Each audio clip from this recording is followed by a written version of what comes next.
The government of Pakistan has categorically said we will not allow kinetic use of drones,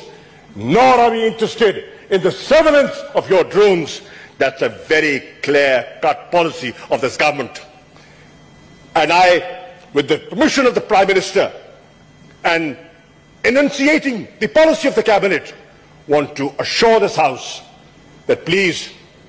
be rest assured that Pakistan